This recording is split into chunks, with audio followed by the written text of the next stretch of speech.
SugarCube project came about for us. There was a vacant space inside our building, outside Electric, across the park. It was owned by the city. They had it for lease since it was constructed 3 or 4 years ago, 5 years ago now maybe, and nothing was happening with it. And the motivation for us was a combination of a poor operator going in there and kind of bringing down what we think we've done with the area, hopefully improved it.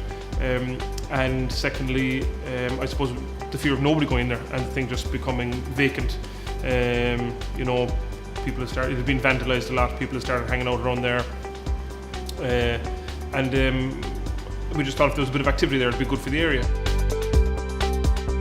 I suppose it was fairly unusual, particularly maybe in Ireland, for customers to be so involved in a project from the off. I mean, from that initial Facebook post of people that said no interest in crepes, it probably would have died there and then, and we mightn't have taken the premises and we might have done something else with it.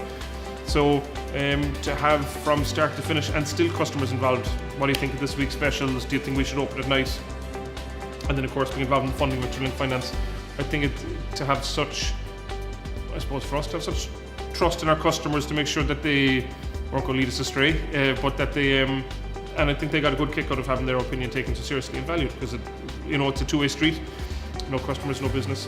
And I think that's probably what's fairly different about it. And obviously crowdfunding, I mean, the name is self-explanatory, it just was a perfect fit for that project. But we used it as more of a marketing tool, and I suppose for us, we've other projects coming up, we've done other projects since, and it was kind of to explore to see, does it work? And we knew we could raise up to 50 grand on it, so we said, okay, well, 10 grand is a small amount, but 50 grand is a good chunk to get a project off the ground. So it was much exploring LinkedFinance, exploring the punters' appetite out there for it, and as well, I suppose, just to see how well it was received, because it's unusual for a business to ask its customers for money. So just to see what that connection was like, and hugely positive for us.